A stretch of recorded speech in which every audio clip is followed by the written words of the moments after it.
So hello and good morning, evening or afternoon, depending on when you are tuning into this, which is the latest episode in our Susty Talk video series. This is the series that is designed to keep you guys, the sustainability, CSR and energy professionals of the world, connected in lockdown and beyond. And I'm really happy that for today's call, we have Chris Daly, who is the Vice President for Supply Chain at PepsiCo Europe, dialing in today. How are you doing, Chris? I'm doing pretty good, thank you very much. I had my first day today in the office after 12 weeks, so it was a big experience this morning getting ready to come to the office. So yeah, feeling very well. Oh, congratulations. We're still all working from home over here, and I think a lot of people are really ready to go back to the office, especially people with kids. Definitely. So I think we've spoken to you and members of your team before. We've definitely had quite a few blogs from the PepsiCo supply chain team, but would you mind giving an update on where you're dialing in from today and how you guys have been working during lockdown? Certainly, yes. Well, I'm calling from our office in Geneva, which is where we have our European headquarters. And, for the last couple of weeks, we have been working very much as a team, as normal. I think, we're very much used to virtual working. So the intensity of virtual working was definitely more over the last 12 weeks than it has been up to this point in time. We had kicked off a few core pieces of work just before we went into lockdown. So it was potentially going to be a bit of a challenging situation, we thought, going into it. But actually, we reorganized the work. We gave ourselves more time to connect and do a lot of the work collaboratively together. And using the tools that are available to all of us these days, that actually turned out to be surprisingly successful. So we were feeling very comfortable about the situation. As I mentioned, it's nice to be back in the office for the first day because there is a sense of normality about being in the office, even though, as you can imagine, there aren't that many people here. We're probably running about 25% of staff in the office at this point in time. Mm-hmm. Right, and sort of in regards to sort of the supply chain team and the sustainability team, how do those teams sort of sit with each other and interact, and how has that had to change to deal with some of these pieces of work that you've had to work on during lockdown? I think there's two pieces of it. I think there's part of the agenda that is the agenda that gets delivered, and that's sort of already planned. It's embedded within the functions. They know what they need to do. And I think, like a lot of food and beverage companies, we were able to keep our business running, very well throughout the lockdown period. And, people did, kind of very creative and, very committed work over that period of time. So the day-to-day agenda largely goes on unimpacted, albeit that it's more difficult to do it in the current environment of social distancing. I think when it came to the agenda that was more of the design and evolve piece of it, and we're trying to think through what the next levels of acceleration on the agenda are. That's where there was more of this collaborative online experience, and that's that, as I said, worked very well. I think as we look across the whole value chain, not just supply chain, the level of connectivity we've managed to have throughout the COVID period so far has been remarkable, I would say. And I think it does, like everybody is saying at the moment, I think everybody has been surprised at how well businesses have been able to keep operating. Our business is no exception to that. And indeed, the ability to get things done in a very tough environment, it sort of gives you hope that as we step into more of the sustainability agenda, that the things that we thought were maybe a little bit impossible before are less than likely. Those things, if we take a different point of view and learn from this experience, we might be able to accomplish much more than we'd originally hoped to accomplish. Mm-hmm. No, there's definitely a lot of reframing going on at the moment. I've seen articles floating around from, for example, we worked with Futera's Solitaire Townsend a few times, and she has an article out now that's like, your 2030 sustainability targets are wrong. And a lot of businesses are actually sharing it and saying that now has been a good opportunity for reflection. And I've seen that a lot of businesses are still putting their sustainability reports and new targets out, which is part of the reason we're on the call today, was because PepsiCo did that, I think, was it last week?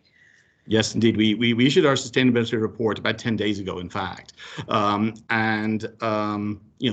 more or less sets out the agenda that we had already established. We have some new news within that related to the fact that we've increased, our climate ambitions to now we've signed up earlier in the year to the 1.5 degree climate goal. And I think, that's something that we were thinking about for about 12 months or so as to how we would step into that agenda. And now we feel great with the fact that we have the agenda, we've laid it out, we more or less have a plan to get there. No doubt, I think this is just the first of many steps forward. I think our agenda, within this space generally, not just within PepsiCo, our agenda will always be evolving, and we will always be looking for kind of new avenues. And I think as technology changes and as we get new insights, we will have the ability to raise targets and standards and whatever else. So I think it's not abnormal that people are going back during this period of time to look at, kind of revising their targets. But I think obviously, there are some there are some learnings from COVID, not just in terms of the impossible suddenly becomes possible and we could do things we didn't think we could be able to do before. But I think there's also the fact that COVID is a bit of a wake-up call in terms of real change happening around us, real change driven by, a lot of the climate change that we see. And therefore, people perhaps have a wake-up call in terms of the time that they have left to really make change happen is beginning to run out, and therefore we really do need to accelerate the agenda. And obviously when you talk about things like climate, you talk about an agenda that takes an awful lot of planning to actually execute, and therefore unless you're really ahead of yourself in this space, it's going to be very difficult to catch up later. No, I've definitely had a few interviews that were talking about the companies that were best prepared to deal with climate before the pandemic are the best placed to weather it. And then the people that were best placed to weather it are going to be the best placed to deal with climate on the other side in the long term. So I think there's definitely themes of sort of interconnected resiliencies coming out as well. And it's good. I've got a quote from the forward of the report noted in my notes. It says, "We know that systemic problems require systemic solutions. The pandemic has brought into sharp focus the larger need to address long-term sustainability challenges," which is really promising. And you said that obviously getting there is going to take a number of steps. So I was wondering if you could touch on some of the priority focus areas and maybe some of the longer term, more moonshot kind of ideas too. Sure. Yeah, I mean, I think, when you talk about systemic change, I think you've got to start with the fact that the food system itself needs fixing. And therefore, kind of within the food system, there are many problems, and climate is one of those problems. Food accounts for about a third of greenhouse gas emissions globally.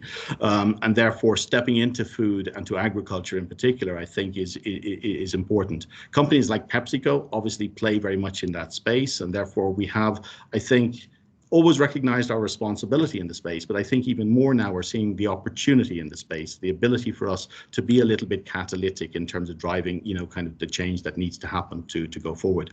If you talk specifically about climate change, I think across our business, there are four real levers. We are a consumer goods company. We sell packaged goods for convenience purposes. Therefore, packaging is obviously a big part of who we are as a company, but it's also one of the drivers of our carbon footprint.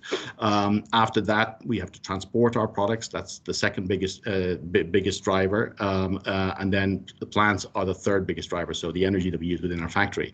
Those are the three big things outside of agriculture that we need to be working on. So effectively, we've got to work on agriculture, but then we've got to work on those elements as well. And of course, each of them, we've got, the outline of our programs, and we have started working on it. We have, already made good progress in this space. I think as we've stepped up the growth of our business, we have managed successfully to curb our emissions growth. And, kind of we announced last week in the sustainability report that in fact our numbers in the previous year were 6% down. So that's a great improvement, obviously, as we continue to grow. Now, what's driving that? I think, this is an area that builds up over time. But if you look at agriculture, we've been driving a lot of precision agriculture across our business. And so within our own directly sourced goods from farmers, which is largely potatoes as the biggest example, but also corn and some other crops. As we look at those, we've, our program on precision agriculture, I think, has been running for about 15 years and obviously increasing as technology has improved. Today, we're at a level where, the amount of web-based science that we're using against that to support our farmers, about 1,500 across Europe, that's working extremely well for us. And indeed, if you look at the carbon intensity of our potato growing versus what would be average, that has worked extremely well. And we will continue to invest in that space. And as the space becomes more technologically improved going forward, we'll hope to reap further benefits from that. Of course, within that space, while direct agriculture is, a big part of our agriculture focus, it's also true to say that we do buy a lot of our raw materials from suppliers who themselves have their own farmers and growers that they work with. More and more, this space is getting decommoditized, and we are often working with our suppliers' farmers in order to try and drive the same type of sustainability improvements that we've driven with our direct agriculture as with our indirectly sourced products. So that's true on things like fruit and vegetables oils. And that's an area where we'll continue to expand and grow, because it's a big part of our carbon footprint, and therefore, it deserves the same attention as we'd be given to what we can control directly. If you step beyond agriculture, then you get to manufacturing. And I think in manufacturing, we have two very different businesses. One is snack foods and one is beverage. They have different energy requirements, and therefore they have different energy solutions in terms of what we need to do to bring forward renewable energy to those facilities. We're already extensively using green electricity across our network. We have work still to do to continue and complete that piece.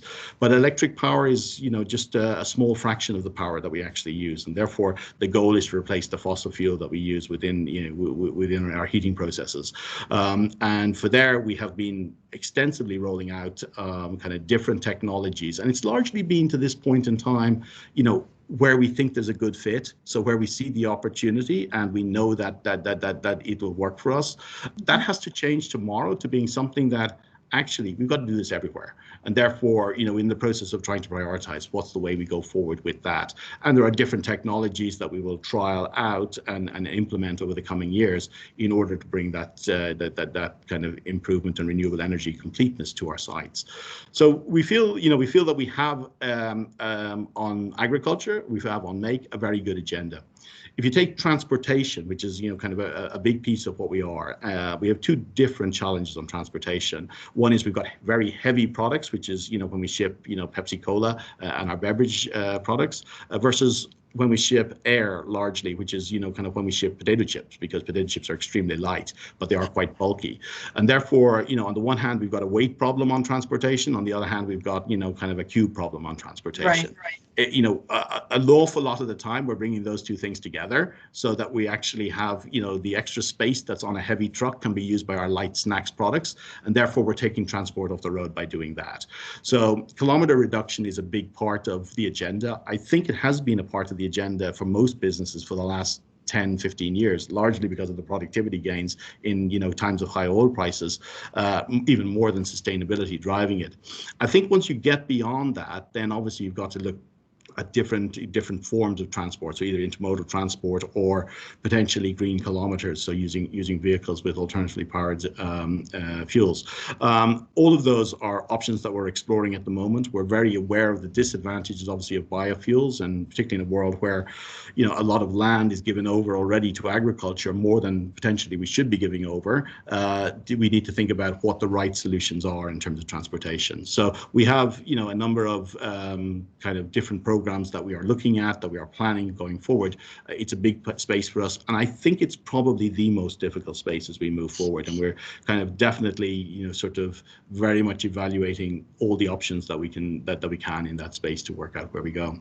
I think beyond that, then sort of if you talk about transportation, and you talk about manufacturing, and you talk about agriculture, the other pieces really that are left would include things like the display equipment that we use within selling.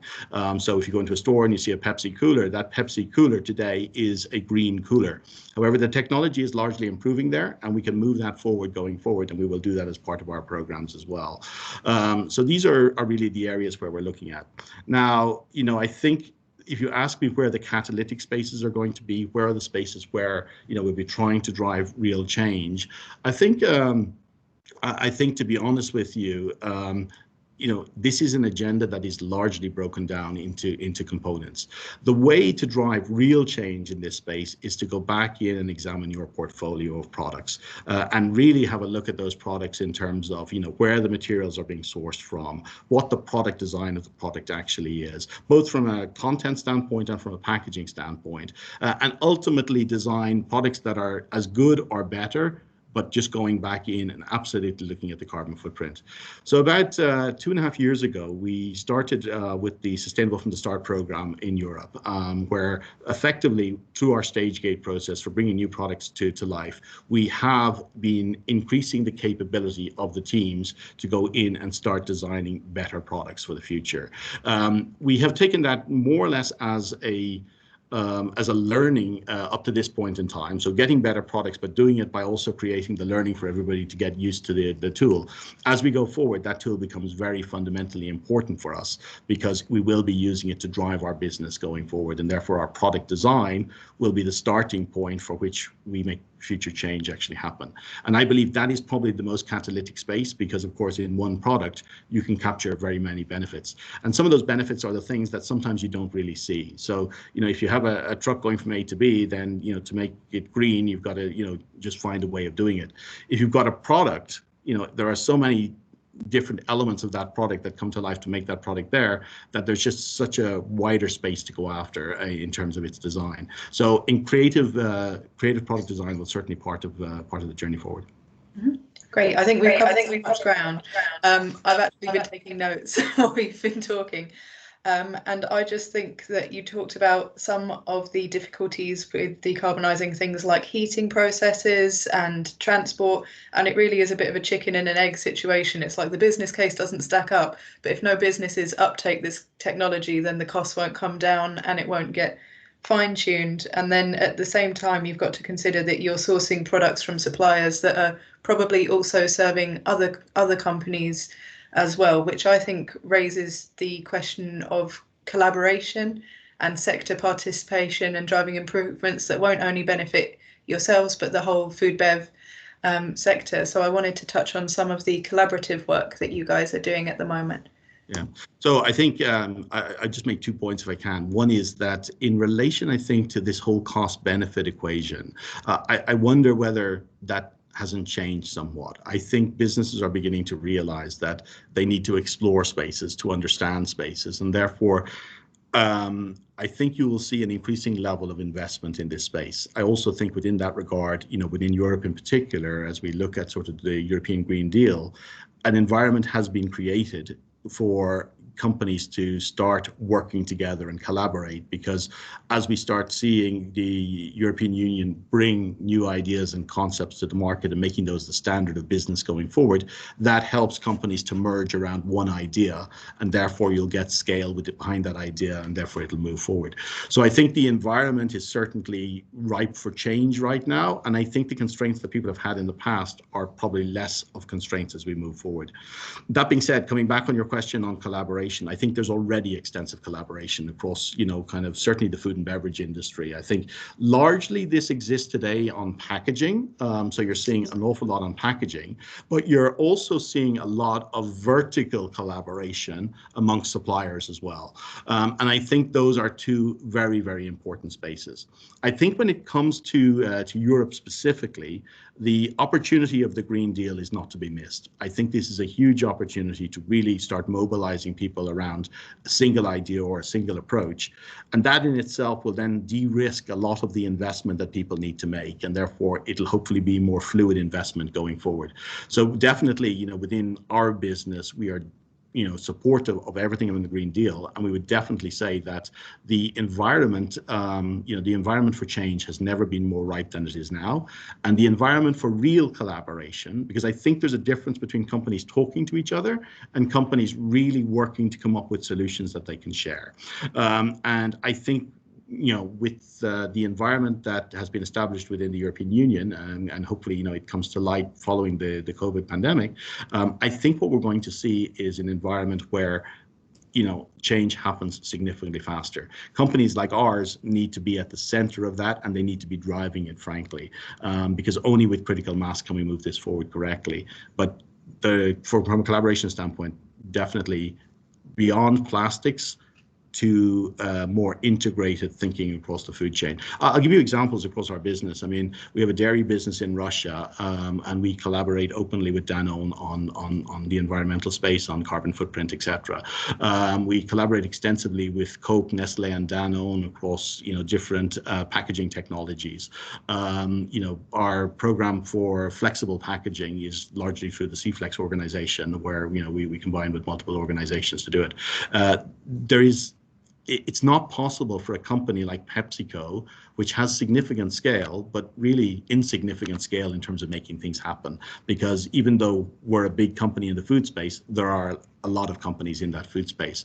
And therefore, for us to think that we can change the world by doing stuff, I think is foolish. Everything has to happen as a result of collaboration. Mm-hmm. That's fantastic to hear. And on the Green Deal, if you've been following our coverage on the site, you'll know that the negotiations to firm up the specifics of that began in the later half of June. So the first meeting in that series was on June 19th. I don't know if you guys are participating in that process or have any specific items that you'd like to see come out of those discussions. Yeah, well, I think we're overall very supportive of everything with the Green Deal. And I think, if we look at our business, the bits that relate are very much farm to fork. And therefore, everything that we see there lines up with what we think a sensible business should actually be doing. So I think if there are points of emphasis that we'd like to see happening, I mean, certainly biodiversity needs attention. Across our business, we're working on our impact. We believe that our impact is not, overly significant, but obviously we have areas to improve. But we would definitely like to see a major change in that space going forward, and the support for growers to be able to kind of really take action in the space.